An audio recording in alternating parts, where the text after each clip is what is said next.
3 సార్లు first batting చేసినోళ్ళు గెలిస్తే 3 సార్లు సెకండ్ బ్యాటింగ్ చేసినోళ్ళు గెలిచిర్రు. టాస్ గెలిచినాక బ్యాటింగ్ ఫస్ట్ చేయాలన్నా సెకండ్ చేయాలన్నా అర్థమైతలేదు. కళ్ళు అర్థం కాకపోవడానికి ఏమున్నది, ఫస్ట్ 2 మ్యాచ్లు మీరే బ్యాటింగ్ ఫస్ట్ చేసిళ్ళు, లాస్ట్ మ్యాచ్లన్నా మాకు బ్యాటింగ్ ఫస్ట్ ఇస్తే మా ఫ్యాన్స్ ఖుషి అవుతారు. అసలే స్టేడియం మొత్తం గుజరాత్ టైటాన్స్ ఫ్యాన్స్ తో నిండిపోతుంది. అదంతా ఓకే గానీ పిచ్ అయితే మళ్ళీ పోయినసారి లెక్క ఉండదు కదా. అట్లా ఉండదు. ఈసారి పిచ్ స్పిన్ కి పేస్ కి ఈక్వల్ గా అనుకూలిస్తుంది. 2 T20లలో మంచి పర్ఫార్మెన్స్ ఇచ్చిన ఈ ఒక్క మ్యాచ్లు ఇస్తే చాలు ఇక ప్లేయర్ ఆఫ్ ద సిరీస్ నాకే ఇస్తారు. ఒక మ్యాచ్లో మంచి పర్ఫార్మెన్స్, ఇంకో మ్యాచ్లో ఆర్డినరీ పర్ఫార్మెన్స్. వీళ్ళు ఎక్స్ట్రాడినరీ పర్ఫార్మెన్స్ ఇస్తే ప్లేయర్ ఆఫ్ ద సిరీస్ నాకే ఇస్తారు. ఫస్ట్ మనం సిరీస్ గెలిస్తే అప్పుడు మనకు player of the series, player of the మ్యాచ్లు వస్తాయి.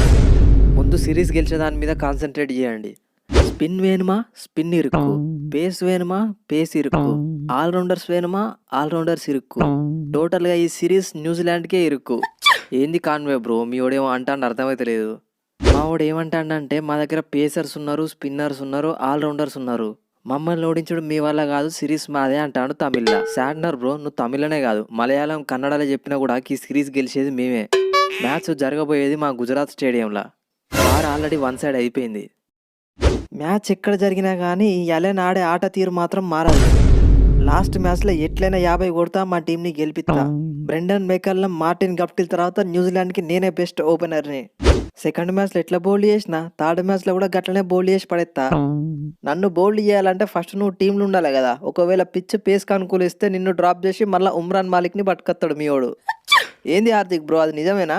మన చేతులు ఏమున్నది బ్రో, అంతా పిచ్ క్యూరియేటర్స్ చేతులు ఉన్నది. పిచ్ డిమాండ్ని బట్టి ప్లేయర్స్ని టీంలోకి తీసుకుంటా. ఎవరు ఫీల్ కావద్దు. నేను ఖచ్చితంగా ఫీల్ అవుతా.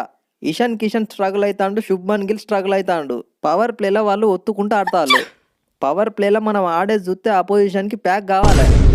ఐపీఎల్ ఎట్లా ఆడతా నేను చూసి కూడా నన్ను టీంలోకి తీసుకుంటలేవు. కరెక్టే తమ్ముడు నువ్వు చెప్పింది. నిన్ను టీంలో తీసుకురావాలంటే ఎవరిని డ్రాప్ చేయాలి? గిల్లుని డ్రాప్ చేద్దామంటే మన గుజరాత్ ప్లేయరు. ఇషాన్ కిషన్ని డ్రాప్ చేస్తే వికెట్ కీపింగ్ ఎవరు చేస్తారు? త్రిపాఠి ఉన్నాడు కదా, త్రిపాఠితో చెప్పిస్తే అయిపోయా. టీమిండియా టాప్ ఆర్డర్లా ఎవరైనా లెఫ్ట్ హ్యాండ్తో బ్యాటింగ్ చేసే వాళ్ళు ఉన్నారా? ఉన్నది నేను ఒక్కనే లెఫ్ట్ హ్యాండర్ని.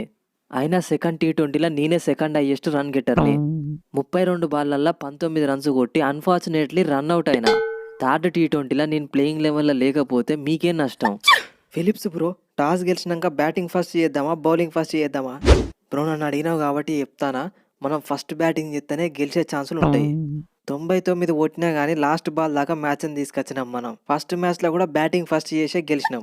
ఇండియన్ ప్లేయర్స్ చేజింగ్ చేసేటప్పుడు తడబడతాళ్ళు, రన్అట్లు అవుతాళ్ళు, మనమే గెలుతాం ఖచ్చితంగా బ్యాటింగ్ ఫస్ట్ చేస్తే. కరెక్ట్ చెప్పినావు ఫిలిప్స్, టాస్ గెలిచి ఖచ్చితంగా బ్యాటింగ్ ఫస్ట్ చేయాలి. ఏంది త్రిపాఠి బ్రో, మన SRH పరువు తీస్తాను. లాస్ట్ మ్యాచ్లన్నా మంచిగాడు. థర్డ్ మ్యాచ్లో 30 కొట్టంది అవుట్ కానివే. ఫస్ట్ 2 మ్యాచ్లు తొందర పడ్డా కానీ ఈసారి నా ఆట మొత్తం వేరే ఉంటుంది. సో ఉండాలి కూడా.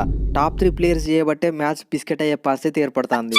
మీతో కాదంటే చెప్పండి, హూడాతో ఓపెనింగ్ చేపిస్తా. నువ్వంత హార్ష్ డెసిషన్స్ తీసుకోకు బ్రో, థర్డ్ మ్యాచ్లో మంచిగా గెలిపిస్తాం.